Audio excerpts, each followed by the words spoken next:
안녕하십니까. 이용훈 박사의 찐 삼국사 운영자 이용훈 박사입니다. 오늘은 태조 태양 시기 영토 변화에 대해서 같이 알아보도록 하겠습니다.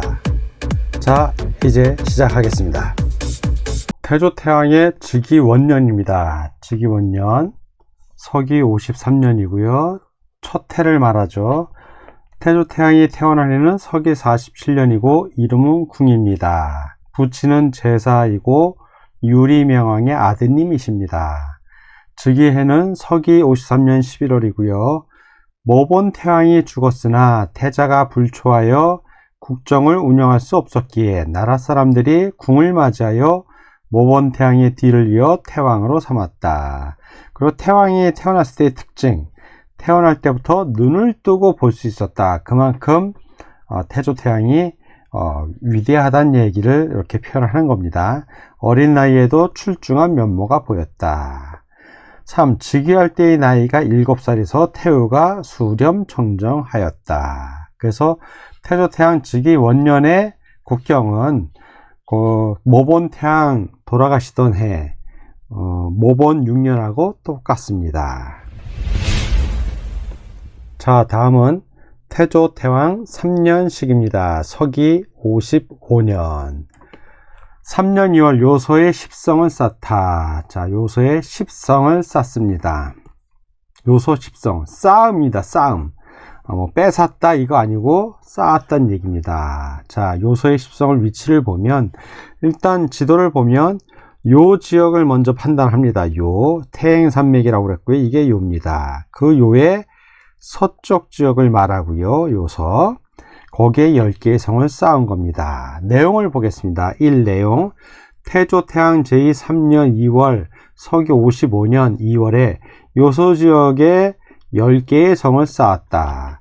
참고로 요소 지역은 선태왕이 모본 태양 시절에 정벌하였습니다. 그래서 모본의 부고 상태 49를 아시나요? 라고 우리 동영상도 있습니다. 자, 목적 요소 지역에 10개의 성을 쌓아 한족, 동안을 말하고요. 선비족의 침략에 대비하였다. 동안이니까 후한입니다. 선비족이 다시 강성해져서 독립했음을 알 수 있죠. 자, 여기 선비족 따로 표현해 놨습니다. 자, 요소 십성. 요는 태행산맥을 말하고요. 요소 십성은 태행산맥 서쪽 지역에 쌓은 성을 말합니다. 이 요소 십성의 명칭이 다행히도 고구리사 초략에 나옵니다. 첫 번째 개마성. 자, 개마성 워낙 중요한 성입니다. 개마성.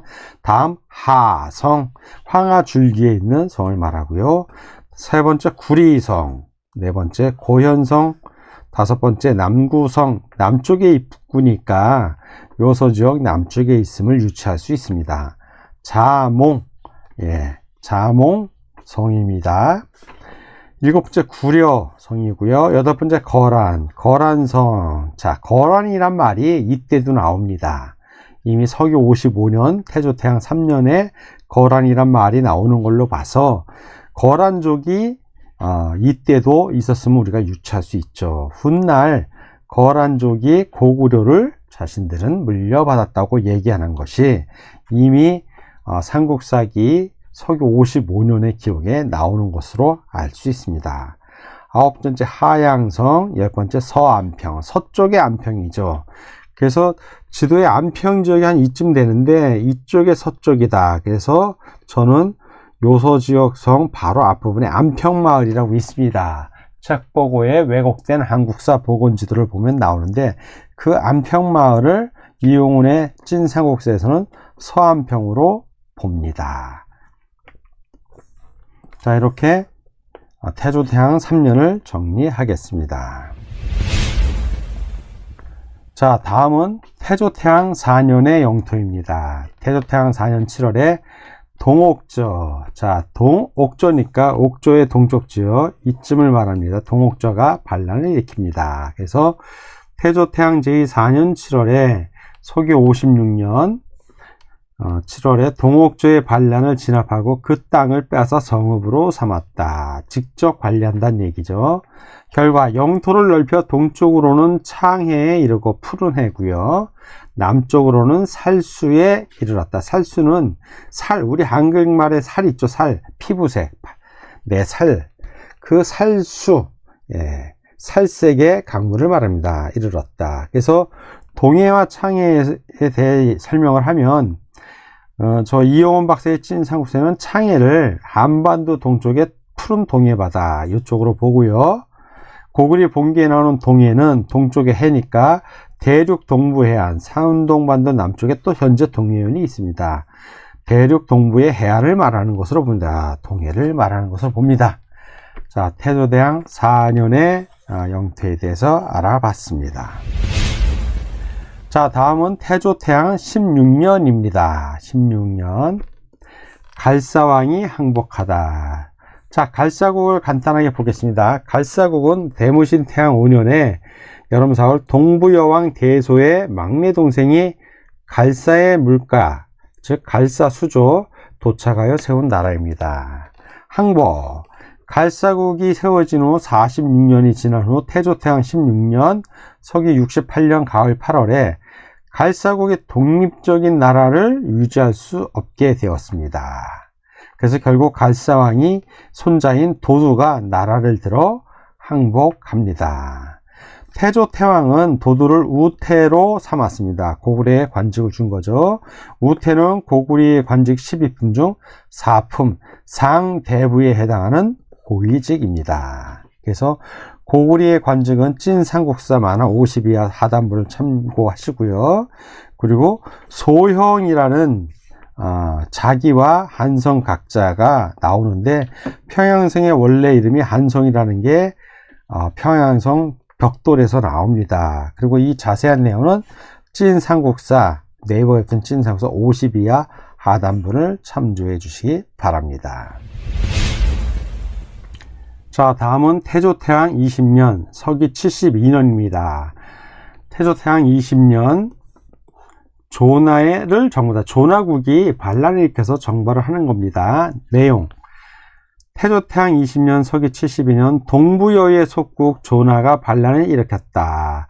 동년 2월 태조태왕은 관나부의 패자 달가에게 군사를 주어 조나국을 평정하게 하였다.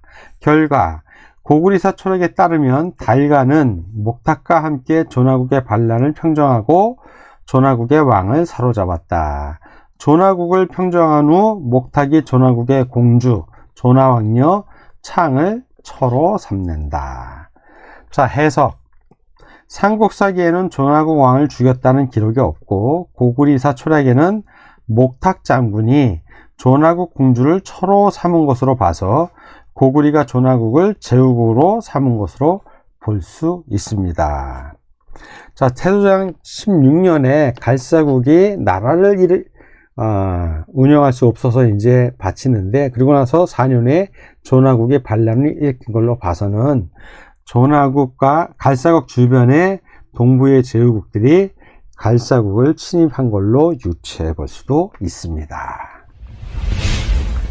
다음 태조태왕 22년입니다. 22년 10월 준하를 정벌하다. 그래서 태조태왕 22년 준하라를 얘기합니다. 동부의 속국이죠. 동년 10월에 태조태왕은 준하가 반란을 일으켰고, 동년 10월 태조태왕은 환나부의 패자 서류를 준하로 보냈습니다. 결과 서류는 준하라의 반란을 평정한 후 준하 왕자인 을음을 사로잡았습니다. 그리고 그 을음을 고추가로 삼았다. 고추가는 고구려의 왕족이나 제후국이 우두머리에게 부여되는 벼슬로서 자기의 성격도 지닙니다. 그러니까 동부의 반란을 고구려가 힘으로 무력으로만 정복한 것이 아니라 최대한 흡수해서 고구리 신문으로 삼으려고 노력한 것을 알 수가 있습니다. 다음 태조태왕 46년입니다. 46년 3월 책성에 순행하여 공적비를 세우다. 서기 98년 3월입니다. 태조태왕 46년 봄 3월에 태조태왕이 동쪽의 책성은 동부의 수도로 보고요, 현재의 장춘으로 봅니다. 순행하였다. 책성에 도착하여 여러 신하와 함께 잔치를 열고 책성을 수비하는 관리에게 차등을 두어 물품을 하사하였다. 비석에 관리들의 공적을 새기고 귀환하였다. 자, 태조태양이 직접 순행, 임금님이 직접 가는 겁니다. 움직인다는 얘기고요. 여행을 가든. 이것을 어떻게 해석할 것인가? 태조태양 기록의 제25년 기록, 경도에 눈이 3청 내리다, 한 1m 정도 내린 겁니다. 이후 21년간 기록이 없어요, 삼국사기에. 그러다 제46년 기록에 책성 공적비 기록이 나옵니다. 이 얘기는 기록이 없는 20년 동안 고구리 동부 지역의 안정화 사업이라는 국제사업에 국가적 역량을 총동원했음을 유추할 수 있습니다. 자, 20년 동안 그 동부여 지역에 크고 작은 반란이 있었던 것이고, 고구려는 여기를 진압도 하지만 안정을 시켜야 돼요. 왜 안정을 시켰는지는 그 다음에 나옵니다. 자, 책성에 가서 안정을 시킨 후, 그리고 나서 7년 후에 고구려가 이쪽을 칩니다. 요 다음 기사에 나오는데 그거를 같이 보도록 하겠습니다. 태조태양 53년입니다. 53년 1월 후한의 요동 육성을 빼앗다. 요소 10성은 쌓은 건데 요동 육성은 빼앗은 겁니다. 즉 태조태양 때 후한으로 쳐들어가서 요동 지역 쳐들어가서 6개의 성을 뺐습니다. 내용: 태조태양 53년 서기 105년 봄 정월에 태조태양이 장수 마락과 목도루를 보내 한족이 지배하는 요동으로 들어가 6성을 공격하여 빼앗았다. 경과: 이때 한의 요동태수 경기가 군사를 출동시켜 고구리 군대를 막았으나 목도루 장군이 기병을 이끌고 경기와 맞서 싸웠고 결국 한족들을 물리치고 고구리군은 요동 육성을 빼앗았다. 자, 요동의 10성은 요동 육성입니다. 이게 잘못 났어요. 육성입니다. 요는 태행산맥을 말하고 요동 육성은 태행산맥 동쪽 지역의 성을 말합니다. 요소 10성은 아까 봤고요. 지금은 요동 육성을 뺏은 겁니다. 이 요동 육성의 명칭이 고구리사 초략 134페이지에 나옵니다. 보겠습니다. 백암성, 워낙 유명한 성입니다. 백암성 요동에 있다는 거고요. 그 다음에 장영성, 토성, 자, 문성성, 장무성, 분유성 등이 있습니다. 자, 경기의 공격 실패. 경기가 뺏겼는데 53년 가을 9월, 봄 정월에 뺏겼죠. 근데 9월이 돼서 한족의 요동태수 경기가 백암성을 되찾기 위해 공격해 왔으나 고구리군에 대패하여 물러갔다. 경기하를만 하죠. 경기가. 자, 이렇게 태조태양 53년 기록을 정리하겠습니다. 자, 이번엔 태조태양 57년의 기록입니다. 57년 1월 한조 후한이죠. 후한에게 사신을 보내 후한의 왕 안제에게 관례를 축하하다. 서기 109년 1월입니다. 내용을 보겠습니다. 태조태양 57년 서기 109년 봄 정월에 한족에게 사신을 보내 한족의 왕 안제가 머리에 관을 쓰는 것, 원복이라고 합니다. 이 원복식은 성년에 달하여 비로소 어른의 의관을 착용하는 의식을 말하는데, 이 안제가 머리에 관을 쓰는 원복식에 축하하였다는 얘기입니다. 축하. 자, 고구려가 한족하고 평화롭게 지낸다는 얘기죠. 자, 지도를 보면 요동 육성이 있던 지역을 고구려 지역으로 표기를 해놨습니다. 지도를 보면 요소 10성은 이미 예전에 고구려 땅이 되었고요. 자, 이번에는 69년 봄, 자, 한족이 침공한 기록을 보겠습니다. 서기 121년입니다. 어느새 안제가 국력을 키워서 한족을 침략하는 겁니다. 자, 한족의 요광이 현토성 태수를 자칭하면서 고구리의 요소 지역을 자주 침략하였다. 자, 이렇게 요소 지역을 침략했다는 얘기입니다. 요를 먼저 찾고요. 남은 요 서쪽이 요소 지역이 됩니다. 태조태양 69년 서기 121년 봄에 후한의 유주사서 풍한, 현토태수 요강, 요동태수 채풍 등이 군대를 이끌고 고구리로 침략해 왔습니다. 이렇게 침략해 온 겁니다. 경과를 보겠습니다. 풍한 등은 유주사사 풍한입니다. 고구리의 요소 지역을 침략해 예매귀의 수령을 죽이고 무기와 군마 재물을 모두 뺏었다. 지도를 좀 보겠습니다. 침략해 왔는데 예매귀가 양맥적 여양산맥에 맥족이 있다고 그랬죠. 여기를 침략해서 점령했다는 얘기고요. 이때 태조태양은 군사가 대규모 군사가 있을 때 막아야겠죠. 지금 막아야 되는 상황입니다.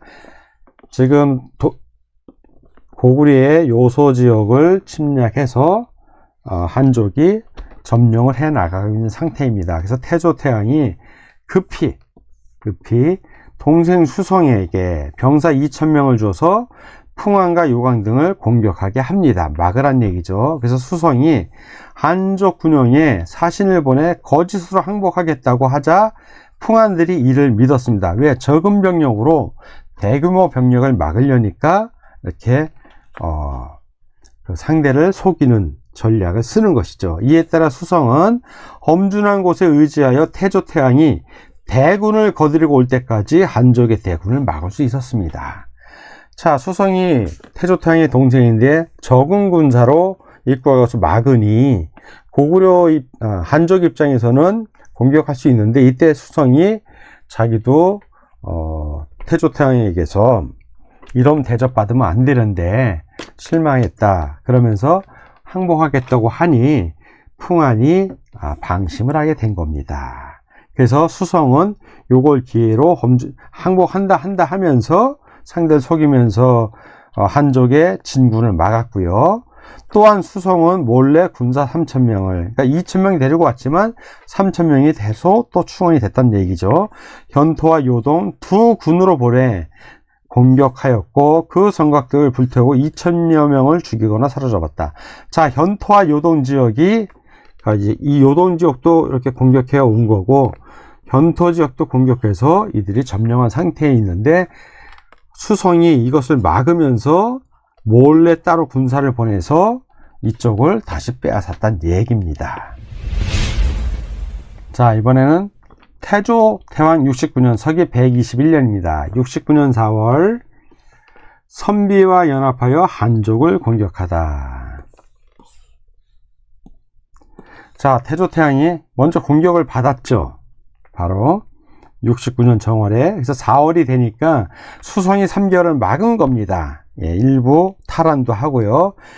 태조태왕이 이제 공격을 감행합니다. 태조태왕 69년 서기 121년 여름 4월에 태조태왕이 선비족 8,000명, 선비족으로부터 8,000명이 옵니다. 그러니까 선비족이 다시 고구려의 제후국이 된 겁니다. 8,000명. 그러니까 함께 요대현을 공격하였다. 8,000명이 고구려에 복속해서 함께 공격한다는 얘기는 고구려 군사가 최소 선비족 8,000명을 여유있게 제압할 수 있는 능력이 돼야 되겠죠. 그래서 수적으로 저는 2배에서 3배를 보기 때문에 한 2만에서 3만으로 봅니다. 고구려 군사. 많게는 3만, 이쪽이 8,000, 대략 4만 군사가 공격하러 가는 겁니다. 경과를 보겠습니다. 한족의 채풍은 군대를 거느리고 신창, 삼국사인 신창으로 나오고요. 고구리사 초락에는 신성으로 나옵니다. 이때 현토 지역의 신성이니까 태원 위쪽에 신성이라고 나옵니다. 왜곡된 한국사 복원지도를 보고 여러분들이 확인하시면 알 수 있습니다. 그래서 태원의 신성을 이때의 신성으로 봅니다. 이용을 했진 삼국사에서는. 그러나 채풍은 용감히 싸웠으나 전사하였고, 이때 채풍을 어마하던 부하인 용단, 공손포 등도 함께 죽습니다.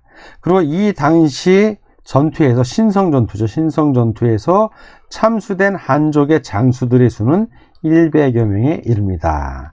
삼국사기에는 한족의 병사라고 나오고요. 100여 명. 고구려사 초락에는 한족의 장수라고 나옵니다. 100여 명이에요. 그러면 이 장수 한 명당 100명을 거느리면 10,000명이고요. 장수 한 명당 200명을 거느면 2만 명입니다. 500명을 거느렸다면 5만에 해당하는 군사죠. 어마어마한 군사하고 서로 싸운 겁니다. 자, 다음은 태조태양 69년 12월 후한의 현토성을 포기하자 서부여가 방해하다. 자, 태조태양 69년 12월에 태조태양이 마한과 예매, 고구리 사초락에는 개마로 나오는데 개마성, 마한과 예매의 기병 1만여 기를 거느리고 현토성을 포위하였다. 자, 이 현토성은 고구리사 초락에 따르면 이 현토성은 한사군이 아니라 한사군의 현토성이 아니라 위구태가 새로 만든 현토부를 말합니다. 현토부. 그러니 이쯤 어디쯤 될 거예요. 현토부. 경과를 보겠습니다. 서부의 왕이 아들 위구태를 시켜 군사 2만 명. 자, 여기서 2만 명을 지원합니다. 한족 군대와 힘을 합쳐 고구리에 대항하였다. 자, 서부여라는 명칭 고구리사 초략 150페이지에 나옵니다. 이용훈 박사의 찐삼국사에서는 태조태양에게 대항했던 위구태의 부여를 서부여라고 칭합니다. 자, 이 싸움에서 태조태양은 이기지 못하고 돌아갑니다. 자, 서부여가 2만이면 한족도 대략 비슷한 2만이 있었고 고구리는 4만 정도. 기병이 1만이면 보병이 한 3만 될 겁니다. 그래서 한 4만 대 4만이 붙었는데 어느 쪽도 이긴 건 없어요. 그냥 승패 없이 돌아간 겁니다. 그 얘기는 뭐냐면 후위를 기약하겠다는 얘기죠. 전쟁은 장기전으로 가는 경우도 있어요. 그래서 바로 전쟁이 끝나지 않고 연장되는 수도 있습니다. 이때가 그때예요. 69년 12월이 지나고 70년, 태조태양 70년에 다시 태조태양이 공격을 합니다. 태조태양 70년 서기 121년에 태조태양이 마한 예맥과 함께 다시 한족을 공격합니다. 자, 경과 고구리사 초략에 자세히 나오는데 태조태양이 마한, 구다, 개마 3국의 병사를 이끌고 천소와 구리를 쳐서 빼앗았다. 즉 한족이 임시로 점령한 것을 다시 빼앗았다는 얘기고요. 이때 자칭 현토태수라던 요광은 달아나다가 자기 부하에게 죽었다. 또 위구태는 서자몽 땅으로 도망가서 서부여라 자칭하였다. 자, 서자몽은 자몽성의 서쪽이니까 이쪽 오르도스 지역으로 파악을 합니다. 훗날 위구태는 우문씨들에게 쫓겨난다. 우문씨, 그러면 수나라 시절, 지금 서기 122년부터 한 500년 뒤죠. 자, 수나라, 당나라에 대략 600년으로 봅니다. 600년 요 시기로 보면 여기 수나라의 우중문, 우문술 이런 장구들이 나와요. 자, 우문술. 그러니 서부여에서 위구태가 서부여 만들고 훗날 우문씨에게 쫓겨나왔다는 얘기는 서부여 쪽에 우문씨가 있다는 얘기죠. 바로 여기가 수나라고 당나라예요. 수나라 당나라가 이 중국 전체를 그러니까 지금의 중화민국 중공타 전체를 먹은 게 아니라 여기 오르도스 지역을 말하는 겁니다. 그래서 통제거, 영제거가 요 황하강 위쪽 부근에 나타나요. 지금도 지도 지명이 그대로 살아 있고요. 그러니까 수나라 당나라가 생각보다 그렇게 큰 나라가 아니었음을 알 수 있습니다. 자, 다음 태조태양 94년 12월입니다. 태조태양 70년에 태조태양이 전쟁 이기고 그 이후에는 24년 동안 평화시기입니다. 이후 차태양 20년 동안도 큰 전쟁이 없기 때문에 44년에 걸쳐 평화시기가 도래합니다. 자, 이 시기의 고구려의 영토는 요를 기준으로 요소도 장악을 했고요. 요동도 장악을 했습니다. 자, 태조태양 수성에게 양해하다. 내용을 보겠습니다. 태조태양 94년 서기 146년 12월에 태조태양은 수성에게 태왕의 자리를 물려주고 골촌의 별궁으로 물러났다. 이후 태조태양이라고 하였다. 그래서 태조라는 이 말이 워낙 태조태양이 전쟁도 잘하시고 영토도 넓히시고 그 나라도 안정화시키시고 한족을 힘 못쓰게 만들고 그리고 백제신라도 잘 아우르고 제후국으로서 그래서 훌륭하게 나라를 통치하고 외적의 침입을 다 물리치고 또 오히려 공격을 하시고 이래서 태조태왕의 그 태조라는 말이 이 이후에는 동아시아에서 왕조가 설립될 때 나라를 건국하신 임금을 태조라고 합니다. 태조왕건, 태조이성계 떠오를 겁니다. 자, 경과. 태조태왕께서 골천별궁으로 물러날 때의 나이가 100세였어요. 100세. 장수하셨습니다.